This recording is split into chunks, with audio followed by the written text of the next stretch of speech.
Kira, and welcome to Resett TV Talk. I'm Ehsan Hazave, and this is episode 2 of season 2 of Resett TV Talk, which will be the last episode of this season. And as you know, that in each episode we go and delve into individuals with refugee background to hear about their experiences, their stories, and their lives here in New Zealand. And it's a great pleasure to have you in this episode. And thanks for agreeing, being in this episode and sharing your story with.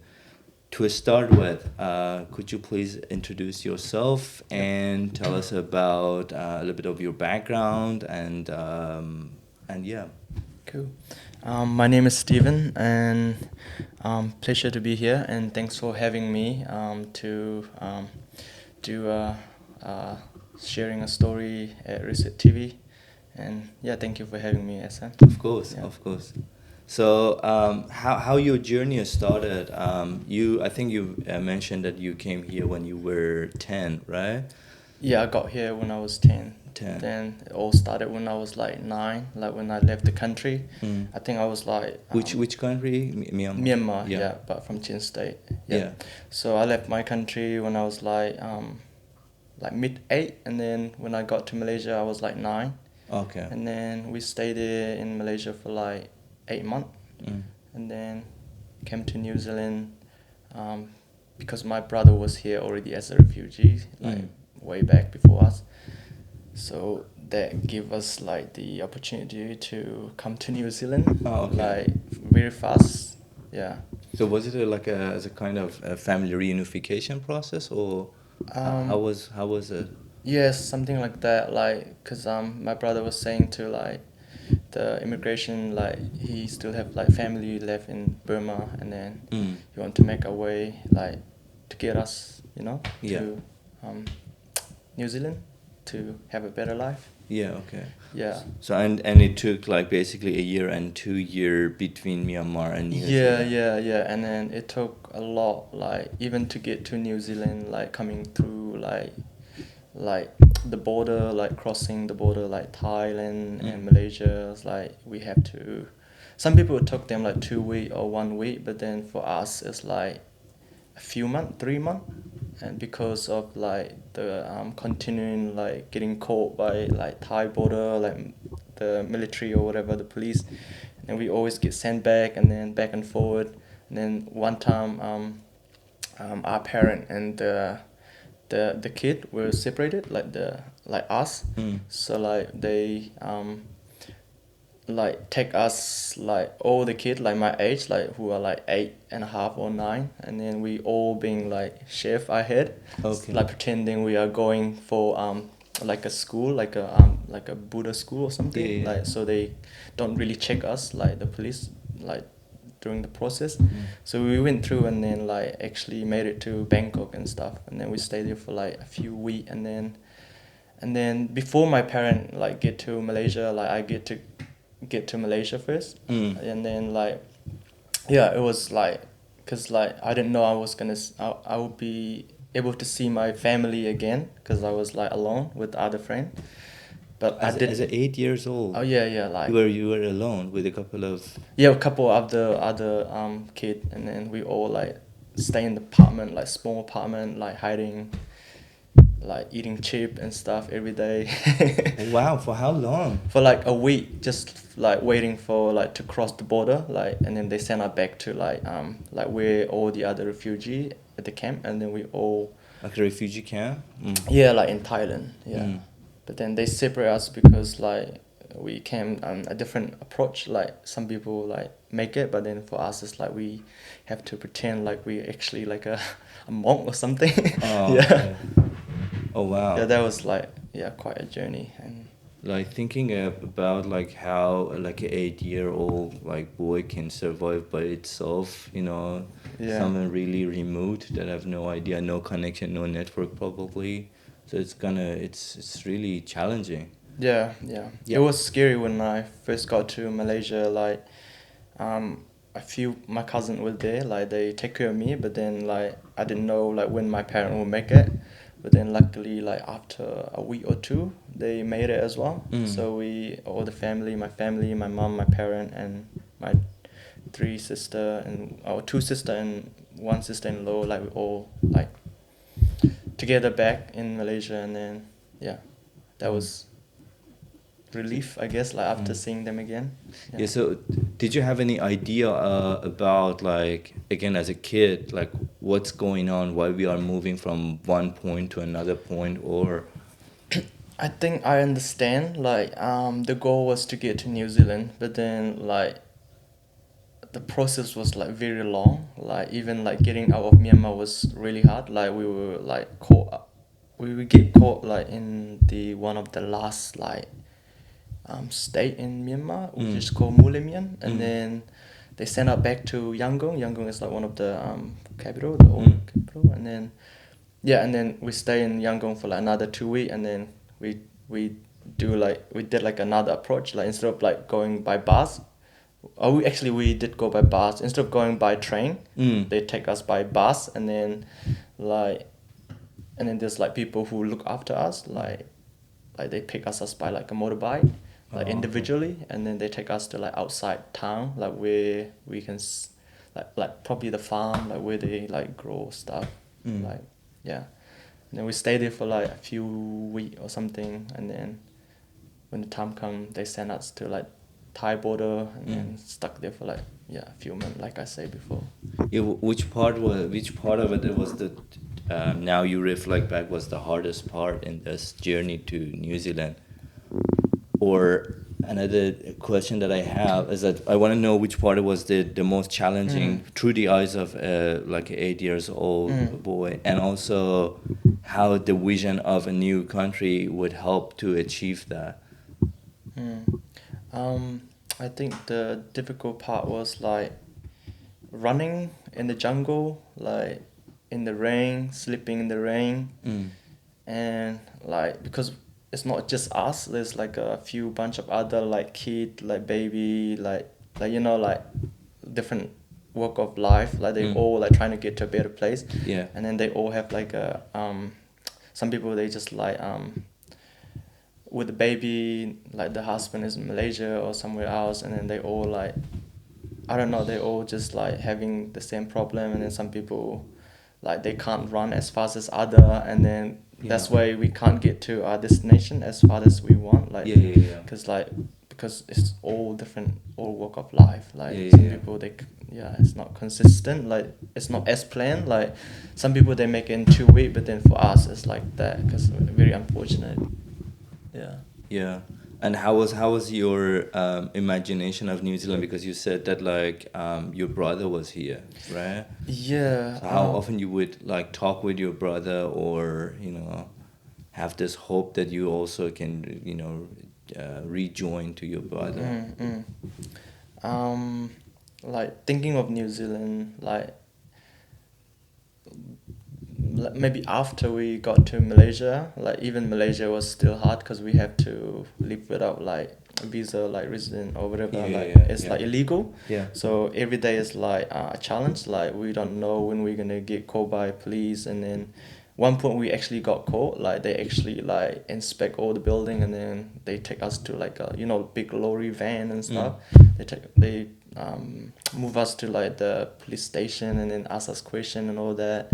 And then luckily we got released, and after that we were lucky because my brother informed that to immigration, like and then they actually like worried that we might actually end up in jail, so they actually worry, and then the process was faster after that, and then we left Malaysia like after 8 months, and then we get to come to New Zealand faster than like other people, or like because like in New Zealand there is a category that if people who are applying through UNHCR, if they are in danger, they do the process way faster. That's probably why. Like, because sometimes people stay in Malaysia or Thailand, I don't know, for 10 years in a refugee camp to until 12 years, and so I'm glad that like you could make it basically faster, and probably because you already had like your brother here.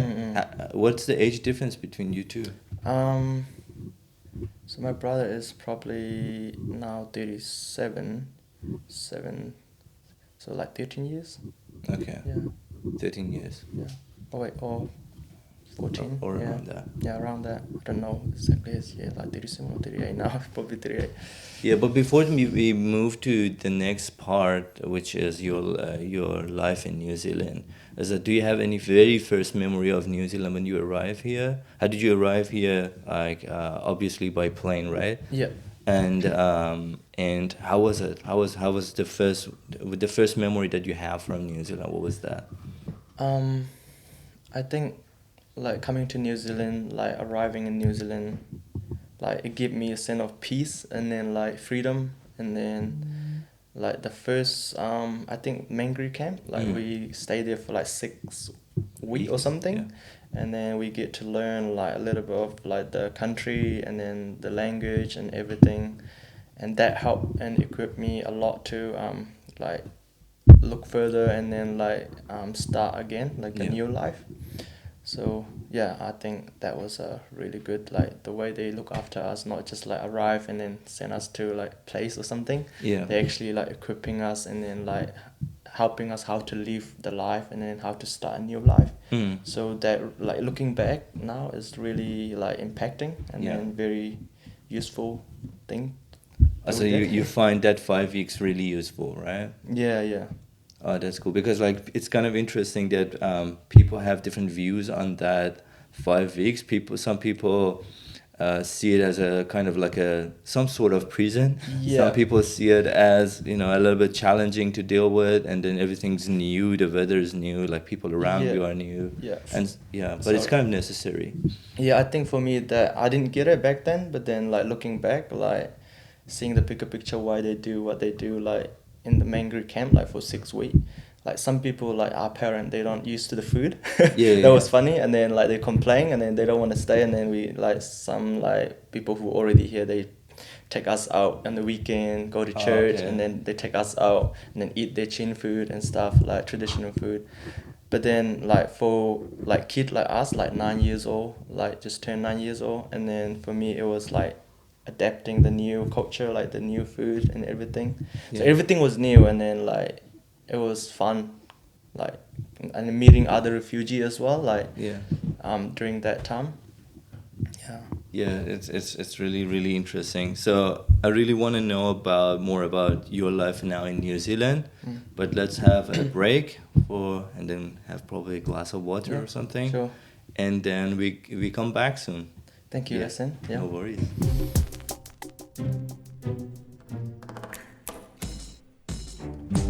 Welcome back, Stephen, and thank you again for sharing your journey with us. And I have millions of questions in my head because it's not a journey that I went through, and I'm normally curious about because it's not easy, And then for me, knowing about I do learn from other people's experiences, and especially those who went through a really different lived experience.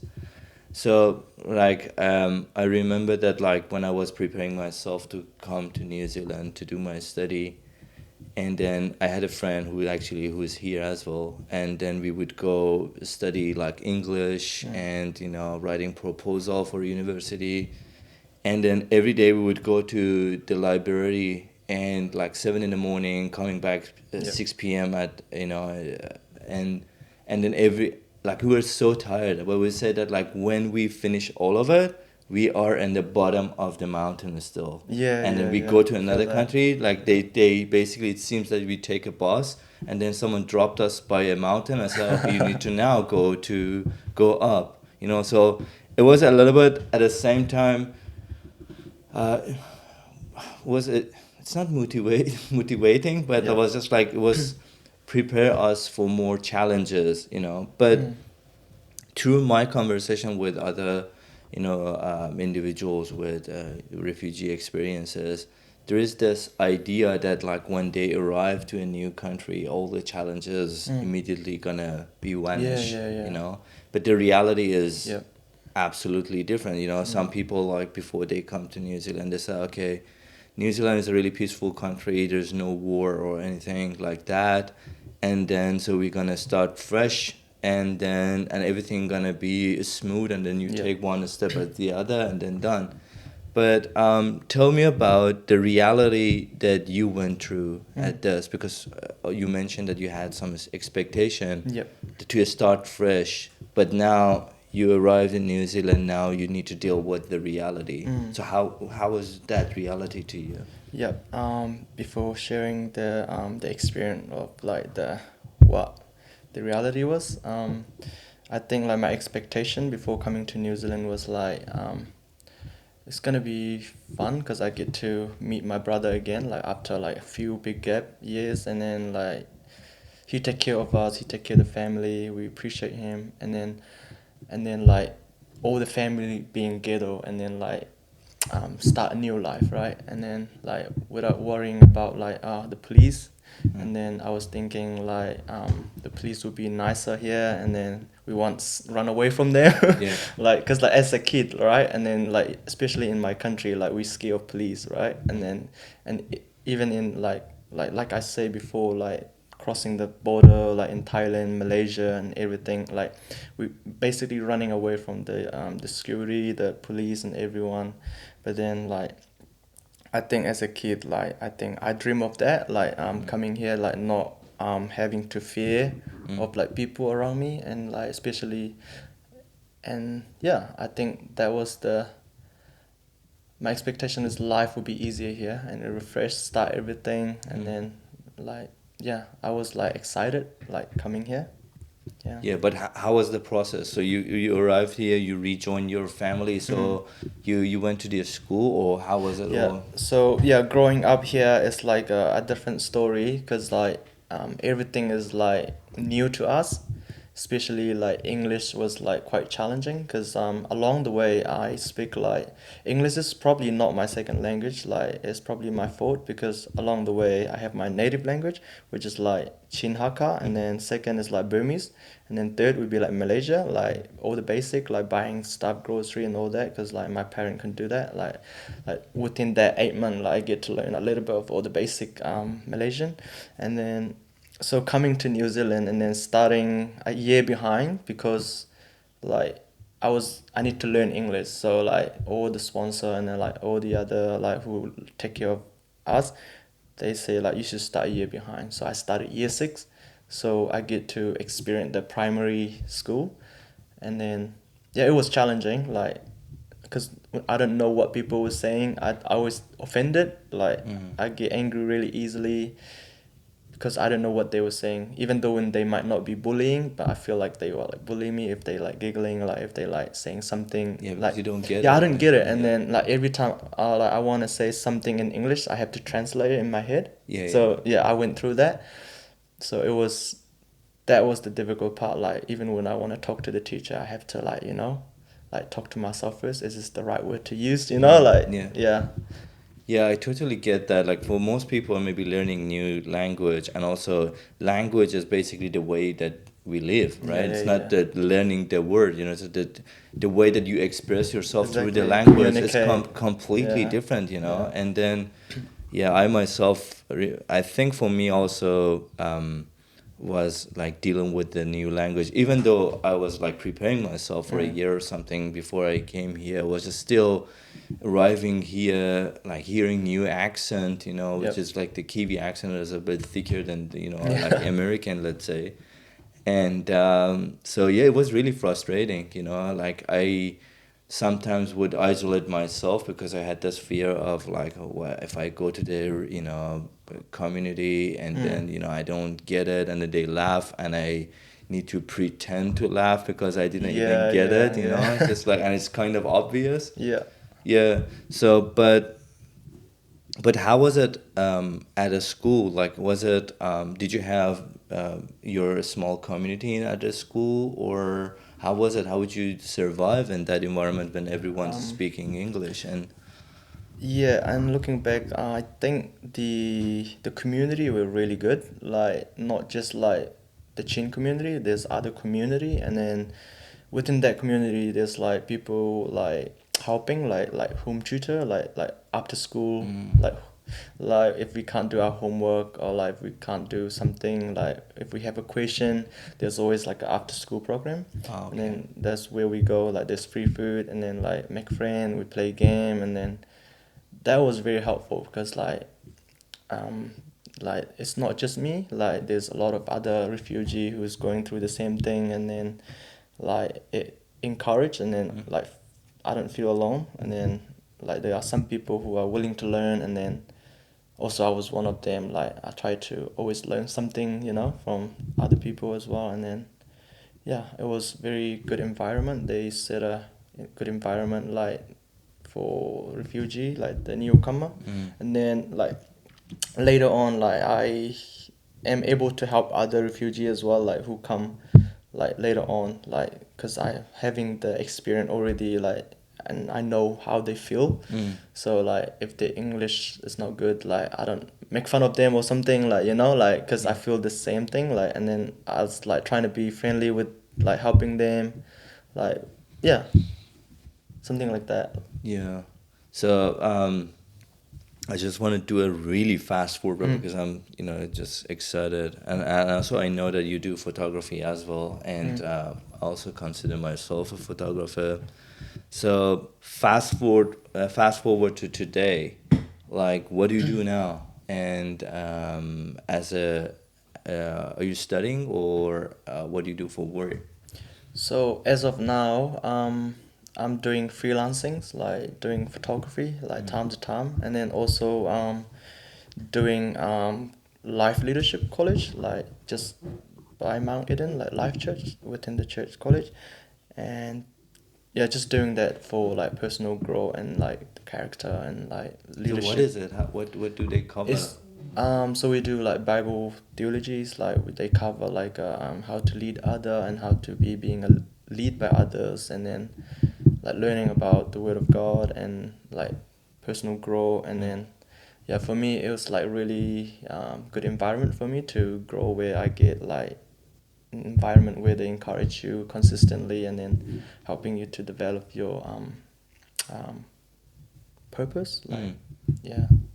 And also you went to university as well, right? Yeah, so like before that, I actually went to AUT and like did my degree bachelor in design. Oh, I okay, did yeah. digital design and then graduated, but then I didn't see myself like working in like a industry like doing 3D like animation or VFX and all that. So what happened? It was a big transition because like my expectation was like but then my time in uni life was like basically like exploring like what right for me. Oh, yeah. And then like and even that degree is like really helpful me to discover like my strength and what my weaknesses. So for me it was like, because high school growing up I always like do photography and stuff. And I was like, oh, okay, I could do this again. Because we, even at uni, we do a lot of like project, like short film, like directing. And then, so I was like, okay, I'm going to get back and do this. And then that's when like first come up with like a new idea, like, I should start my own business and like do like photos, like weddings or Do you content. have a studio or? Not like a proper one, but I do have like a mini studio in the garage, like where I have a That's light a and studio. everything. Yeah, I gotta start somewhere. Yeah, but Yeah. then I rent like a studio if there's like a big shoot. Big project. Yeah, big project. Yeah. Yeah, what drew you to art and photography and design? Like, what happened, or what was your inspiration to say, hey, I want to do that? What was that? Do you remember? I think anything? like it all started like when I did the art photography in high school when I was like year 12 and year 13. Oh, okay. So what I did was my project was like all based around like keeping the culture alive here in New Zealand. And then like I think my portfolio theme was like how can we keep our culture alive through traditional clothings, fashion, and like celebrating like event like Chin National Day and all that. So I do like a for my project I did that, like kind of that photo that inspired me to do like portrait, like with the traditional Yeah, clothes, yeah, the yeah. attire and everything. Yeah, and that was where it all started because like my work actually got like really inspired like by like the Kiwi culture and the Western culture. How can we actually like grow together and then without losing our culture, but then also adapting the new culture here. And then my work actually got like an excellent and everything, but then I went and applied for like scholarship, but then I didn't get it. But then it was a good start for me because it gave me like I was good at this, and then there's the way behind like the photography. It's not just like clicking photo. There's actually like the meaning behind it, like Yeah, that is really cool.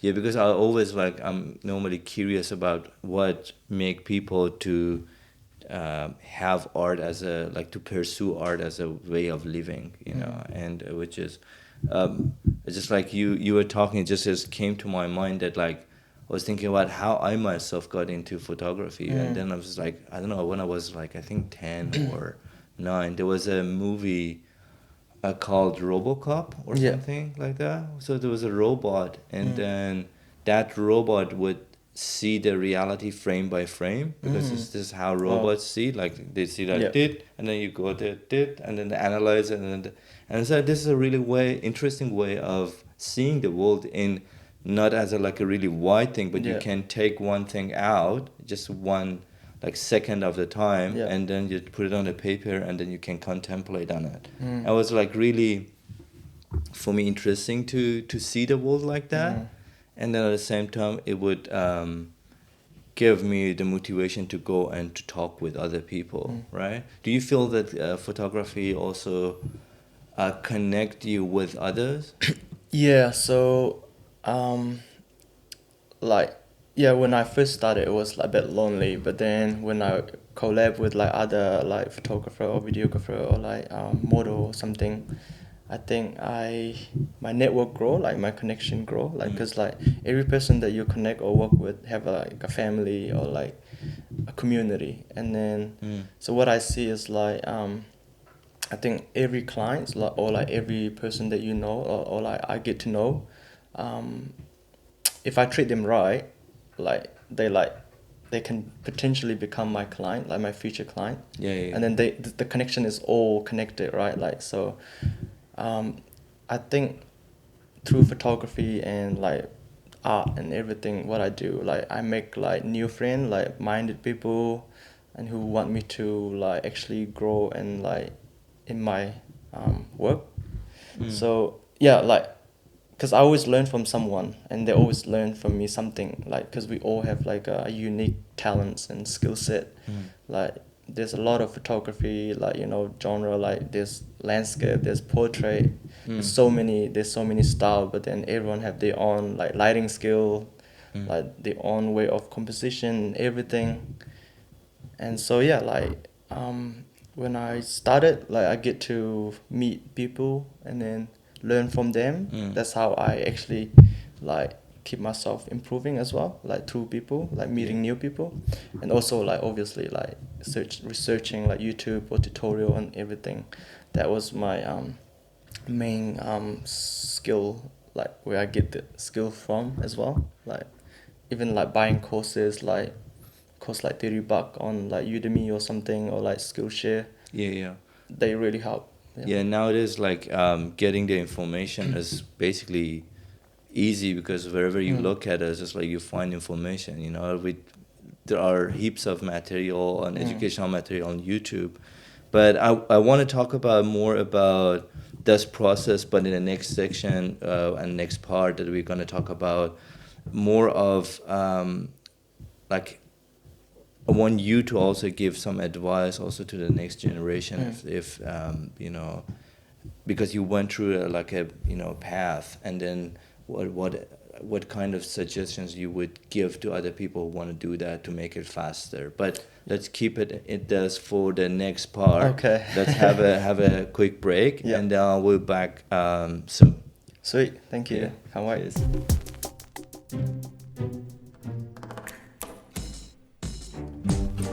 Hello, and welcome back to part 3.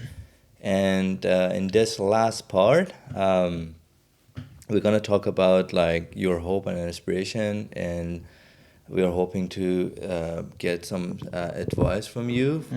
But before we jump into the part, there was one question that I wanted to ask in the previous part, which is also related to this part as well. Is that, do you remember that the first photo shoot that you basically got paid for? Oh, cool. That's actually a really good question. Now I'm thinking. First pay. I think it was a wedding. Was it wedding? Wow. Yeah. It was a big project for the first pay. Yeah, it was a wedding, but then like I don't pride myself. Okay. So they give me like the price that they think is enough.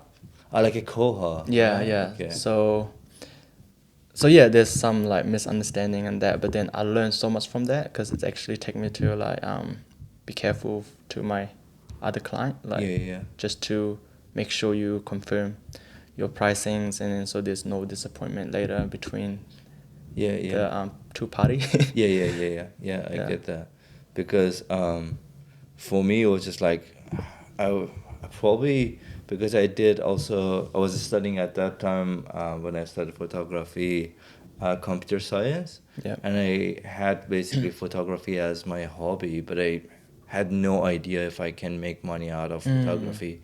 But when I had a photo shoot, someone offered me and said, okay, we pay you to do this photography. And I said, really? You pay me to do that? Because I'm keen to do it for free. Yeah, But yeah. yeah, so just it came to my mind to ask you if you remember your Yeah. first paid job. Can I say one thing on that? Because I think like when I first started, like I expect like there's like you can make money. I know that already. Like unlike you. Yeah. And then when I invested in like the camera, like the Mark III Sony, and then I only have the kit lens, right? And then when people ask me, I actually ending up turning them down. Yeah. I turn them off or something, because of like I think there's a lot like ego plays a lot. Yeah. Like because your expectation and like the pricings, and then your pricing, like if I say, oh, this is my price, this is my package, if you can't buy it, it's fine, because I put a lot of hour skill, like Yeah. the investment of the equipment and everything. So I was like one-sided, like like I was on my own. But then like after that, but then I come to realize it's actually like freelancing, or like any business, like whether it's a small or big, I think it's all about like solving problem, like back to that solving problem thing.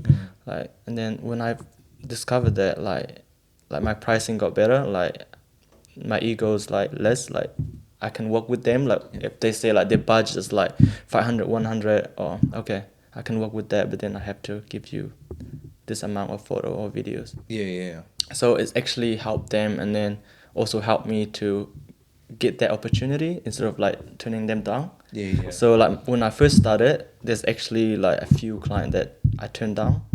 So, and then yeah, I went back and apologized to them as well, like because that was a big mistake. But then I learned so much from it, and then I think in a way like I kind of see that I get to experience that, because if I didn't get that experience, then I won't know how to deal with like other clients. Yeah, I mean there's two sides to it. One side is that when people ask you to do something cheap, basically, is that by accepting that you lower the cost of that project for everyone. It's Exactly, like yeah. someone approach you and say, oh, "Can you do this for $50?" And then you say, "Oh yeah, but the real cost of it is 500." Yeah. But like they think that like photography is that, so so you basically lower the cost for the whole industry by the way that you give other people code, but at the same time, so my approach is that normally I either get the full price or if I do it for free. So there's no between. Sometimes it's like say you cannot afford me, but because I love this project, I want to be part of it. You don't need to pay me. And because if I say that, like if I go in the middle and just like I basically sell myself short, and it's not only not good for me, but all the fellow photographers Yeah. as well, because we often get hurt by Easily, because yeah. people are hearing other pricing and say, Mm. oh, just the same camera, and then the same. Yeah. Oh, it's not about camera.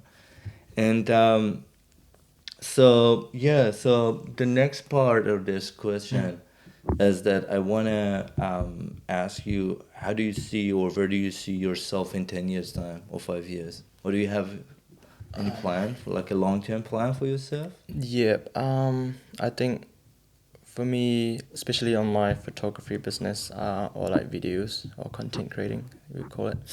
I want to grow, like maybe like to partner with like small businesses, like to retaining the payment. Like for example, like not just like a one-off wedding, more like trying to find, like I already have like 2 or 3 before, but then like it didn't work well, and then maybe I need to refine that business plan. But my goal is to actually find a retained business partnership with like other small business, and then like maybe like a weekly content creating or like a monthly, and then so the workflow is like consistent like over time, and then so I wouldn't have to worry about like, oh, like I don't have a gig, so I don't have a, Yeah. like it's more like kind of safe, and then also like it gives you the consistency of workflow, and then like you get better over time. So that's the goal, like just to partner with like a few businesses and then get the consistent, also like maybe collab with other creative artists, like just to come along and then like work with them. Yeah, I think it's even though people, I believe that photography is like a really individual, career, but it's not true. It's really collaborative, because the only way that you can grow is that, especially if you work in a commercial world, it's basically collaboration. It's just like you collaborate with. I remember that when I was working in the modeling, you collaborate with like hairdresser, makeup artist, a light person, and the stage designer, the model itself, and you work on the brand, and you connect all this kind of dots together, and then you grow your network through them, because they have their network, and you share your network with them, they share your, and it's grows, and if you do well, normally the pace is like fast. But the problem with nowadays, I think, with photography is that the number of people who do photography are increasing. So do you see it as a challenge, or? I think especially starting was like really challenging. Like I just do it as a hobby, and then I don't really like do marketing or like promoting myself or like reaching out client. But then I think I need to work on like reaching people, like marketing, not just like promoting the photo, or like actually like reach out, message them out, and then it actually works sometimes, because like most of my clients are like that, and then now I'm kind of like settling, like waiting for them to like reach me out. But then it worked like that because they look my work and then they like it, and then how much you pay for?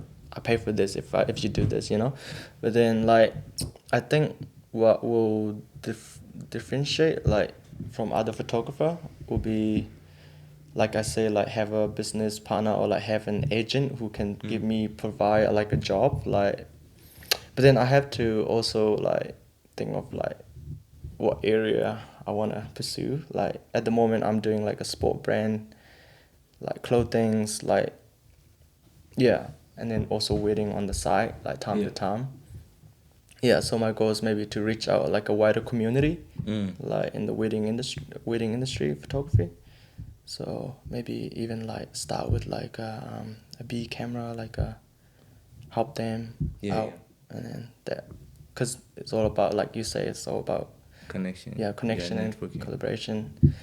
So how about the community work? Do you do community work as well, like in terms of like helping? Because you, in the previous part, you mentioned that you also help other people with the same experience, to grow.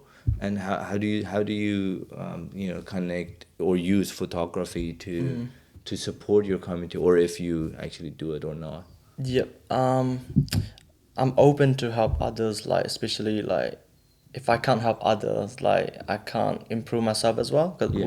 when I actually help someone, it actually helped me to actually like realize like what need to work, and then also like kind of remember like, and like for me like in the community it's more like in the church, within church community, because like in church like they always need like media and everything, like photography, live streaming, broadcasting and everything. So it's like very like, I think we need like more like fundamental like kind of like, what do you call, we need more people to be trained like, Oh yeah. yeah. Yeah. So not just like, I think I can give, I mean I'm already doing it like with my church, and then like have a few photographer who I can entrust, and then they do the job done, you know.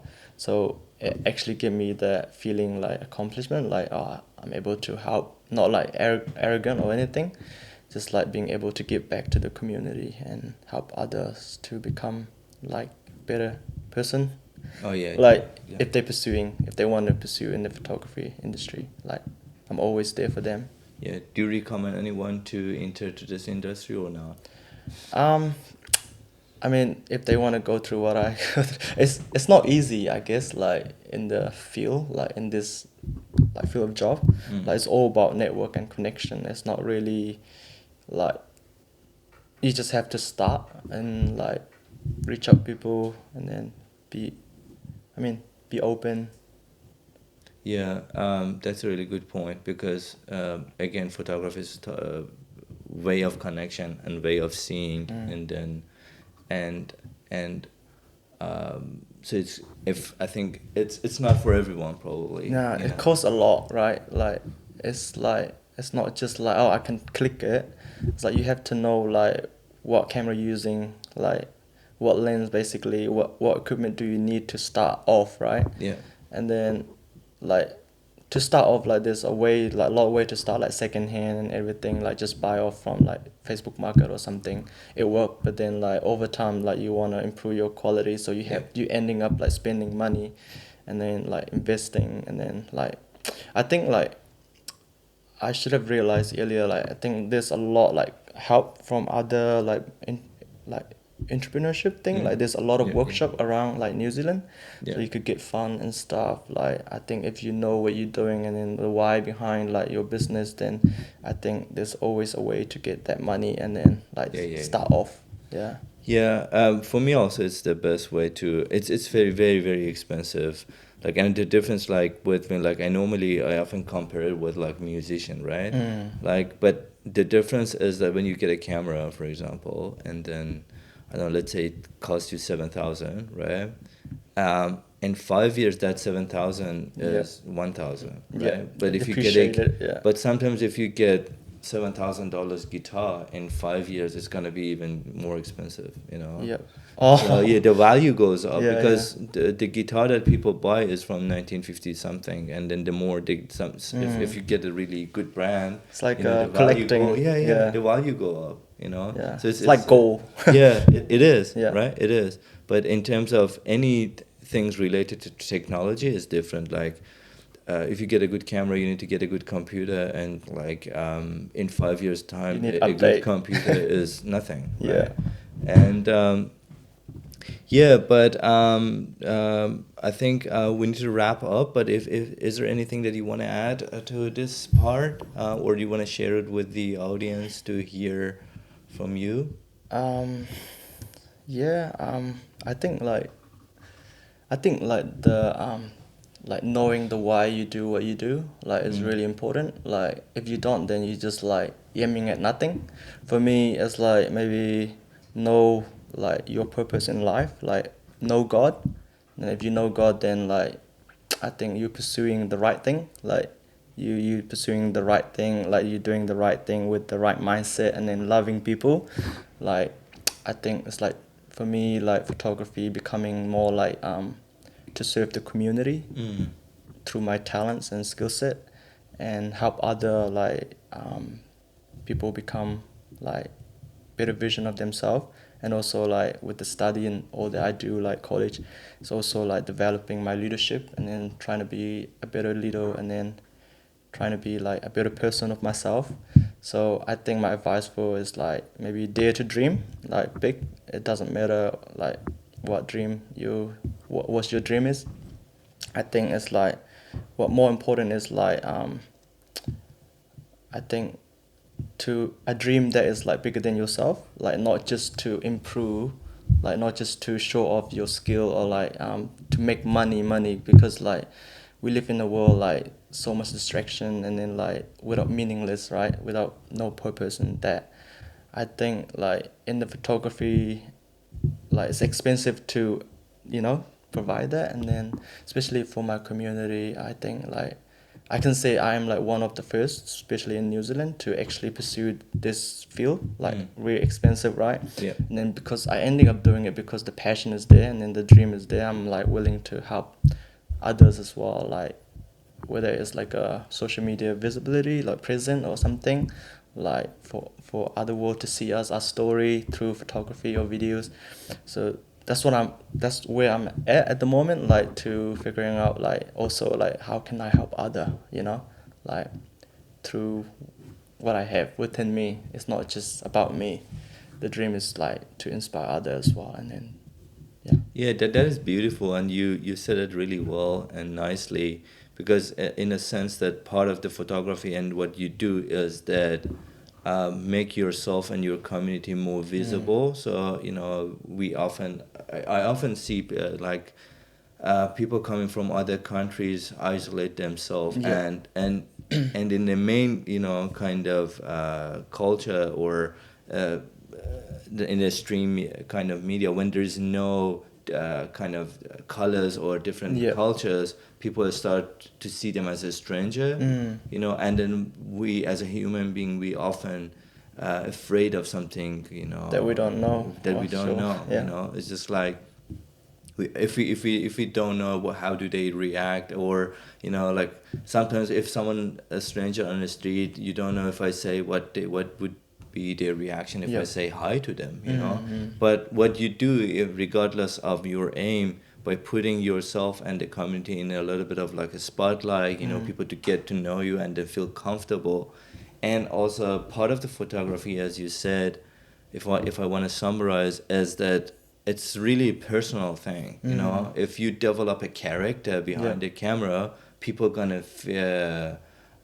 feel it, but in front of the camera, because if you have like angry, face behind the camera, people cannot be themselves, or feel comfortable. So I realized that the more you develop the character that people can trust, as you become more successful, and in all aspects they are all connected. And thank you so much again for sharing your story. It was a pleasure to talk with you, and I hope to have the opportunity to maybe work often together.